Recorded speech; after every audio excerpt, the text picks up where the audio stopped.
La mort, nous y aurons tous droit. Ou pas? Depuis que l'humanité existe, une même angoisse nous poursuit, celle de mourir. Des mythes anciens de la fontaine de jouvence aux élixirs d'immortalité des alchimistes, en passant par les rituels sacrés et moins sacrés, censés prolonger la vie, l'homme a toujours refusé d'accepter sa fin comme une fatalité. Et aujourd'hui, cette obsession ne s'est pas éteinte, elle a simplement changé de forme.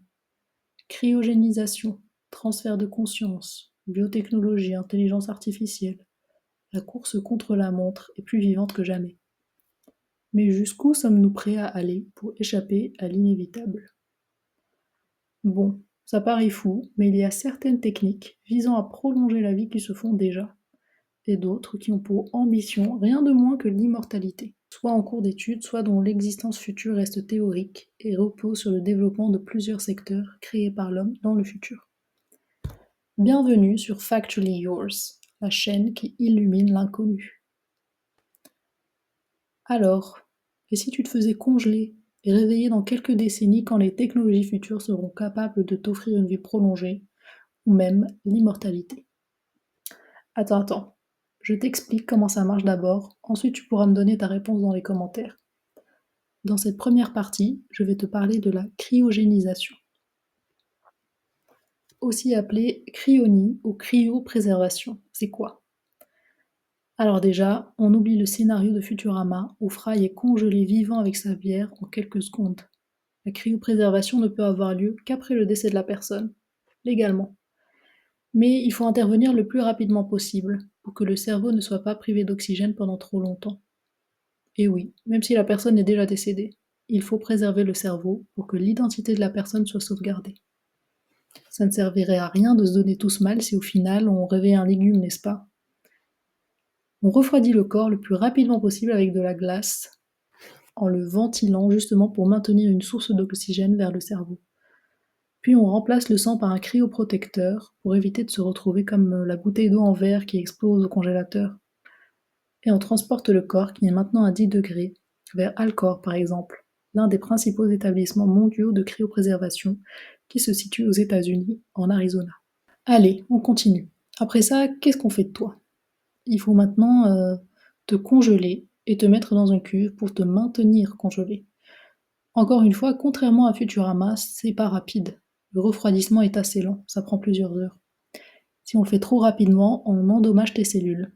Une fois que tu es congelé, on te met dans une cuve, dans un bain d'azote liquide, où tu pourras rester des années. Bon, jusque-là, ça va, c'est assez simple, on va dire.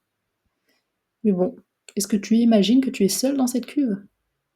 Je sais pas s'il y a un service de congélation VIP, mais là, on est plutôt dans de la congélation hostel. Tu partages la cuve avec 4 autres personnes, ou cadavres. Et au milieu, il y a des têtes. Oui, juste des têtes, sans corps. Et oui, car il y a plusieurs services. Tu peux conserver ton corps en entier, ou juste ta tête, ou plutôt ton cerveau. Si ça se trouve, tu n'as même pas les moyens de cryogéniser ton corps en entier, et tu es une tête. Ça dépend aussi de ce que tu préfères. Si ton corps ne fonctionnait pas correctement de base, par exemple. Donc alors, tu resteras dans la cuve potentiellement des années, voire des siècles. Ah oui, et si tu es un corps, tu as la tête en bas.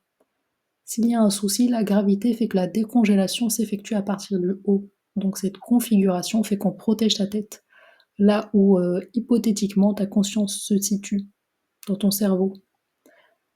Un autre point marrant est que tu pourrais potentiellement rejoindre beaucoup de personnes célèbres qui sont déjà cryogénisées. James Bedford, Fred Chamberlain, Eric Malbos. Bon, moi personnellement, je ne les connaissais pas avant de faire ce podcast, mais bon. Donc maintenant tu es congelé, comme un mammouth dans un iceberg. Et après on fait quoi? Eh bien, le plus dur reste à venir. Te réveiller sans endommager ton corps et de façon uniforme. Je vais encore parler de Futurama pour dire que ce n'est pas comme dans Futurama. Fry, il se réveille en quelques secondes comme dans un micro-ondes. Mais ça sera pas aussi simple. Il faut réussir à éviter de brûler l'extérieur avant de réchauffer entièrement l'intérieur. Au niveau cellulaire, on le fait déjà, avec la congélation des ovocytes, et on sait comment les décongeler. La difficulté ici réside dans le fait que ton corps est beaucoup plus grand qu'un ovocyte. Donc, Tu vas attendre bien sagement que les scientifiques arrivent à trouver une façon de te décongeler. Et c'est là où la partie Paris, P-A-R-I, arrive. Et puis, j'ai l'impression qu'on a raté un truc là. Parce que quand on t'a congelé, tu étais déjà mort, non? Il faut aussi que les scientifiques arrivent à réaliser un miracle en réalité. Redonner vie à un cadavre. Est-ce que Alcor pense-t-il que dans l'avenir, on pourra ressusciter les morts? Même si c'est pas une arnaque, et que ça fonctionne vraiment, ces progrès posent une question d'injustice et d'inégalité. C'est un service payant, évidemment. Alors est-ce que, essentiellement, on aurait une sélection par rapport à nos richesses monétaires? Toi tu vis, toi tu vis, toi tu crèves, parce que t'es pauvre. C'est ce qui se passe déjà, tu me diras. Ça sera seulement une façon de creuser ces inégalités. Donc les riches pourront prolonger leur vie, et en plus se réveiller avec une fortune encore plus grande. Car attends, je t'ai pas tout dit. Tu mets ton argent dans une sorte de portefeuille d'actions et tu fais fructifier tes gains. Histoire déjà de pas subir l'inflation de plein fouet quand tu te réveilles, ce serait dommage. Dormir riche et se réveiller pauvre. Toi, t'es habitué à un monde de paillettes et tu te retrouves dans un monde de poussière. Autre problème, tu te réveilles d'un sommeil giga profond. Déjà en temps normal, il faut parfois quelques minutes pour se rappeler de son prénom, surtout si c'est une sieste. Mais alors si tu te réveilles dans le futur? Bon, essayons d'imaginer, ce serait quoi la première chose que tu verrais en te réveillant? Dis-moi ça en commentaire, j'attends beaucoup de réponses créatives. Si quelqu'un de notre époque se retrouve à une époque future, le choc doit être immense. Est-ce que la personne va s'en sortir mentalement? Si on va plus loin, est-ce qu'il n'y aurait pas aussi un choc physique? Se retrouver dans un tout nouvel environnement, peut-être complètement inconnu, qui aura changé du tout au tout. Rien que la tourista, j'ose même pas imaginer. La tourista du futur. Un peu comme les populations d'Amérique qui ont été décimées car les colons ont ramené des pathogènes qu'ils ne connaissaient pas. Revenons-en à Alcor. C'est l'un des principaux établissements mondiaux de cryopréservation situé en Arizona. Pourquoi le désert? Eh bien, ça a été choisi parce que c'est stable climatiquement parlant et il n'y a pas beaucoup de catastrophes naturelles. Alors, ça coûte combien de se faire congeler chez Alcor?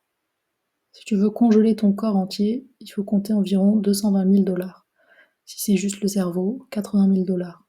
Sinon, tu peux passer par une assurance vie, environ 90 € par mois. Alors, si tu réponds oui maintenant, même en connaissance du prix, sache que ce procédé n'est possible que dans certains pays pour l'instant. Il est à ce jour illégal en France. Il y a Cryorus en Russie, TomorrowBio en Suisse et TomorrowBio aussi en Allemagne qui ont ouvert en 2019. Alors, tu en penses quoi? Vont-ils réussir à réveiller tous ces corps et ces têtes? Peut-être même que les têtes vont être mises dans des bocaux comme dans Futurama. Bon, j'arrête avec Futurama. Ou est-ce que les locaux d'Alcor sont de simples cimetières de luxe? Pour moi, c'est plutôt le deuxième choix. Il faudrait inventer une façon de ressusciter les morts, ce qui relève du miracle. Est-ce qu'il y a des techniques plus sérieuses? Parlons du transfert de conscience. Mais dans la partie 2, rendez-vous la semaine prochaine.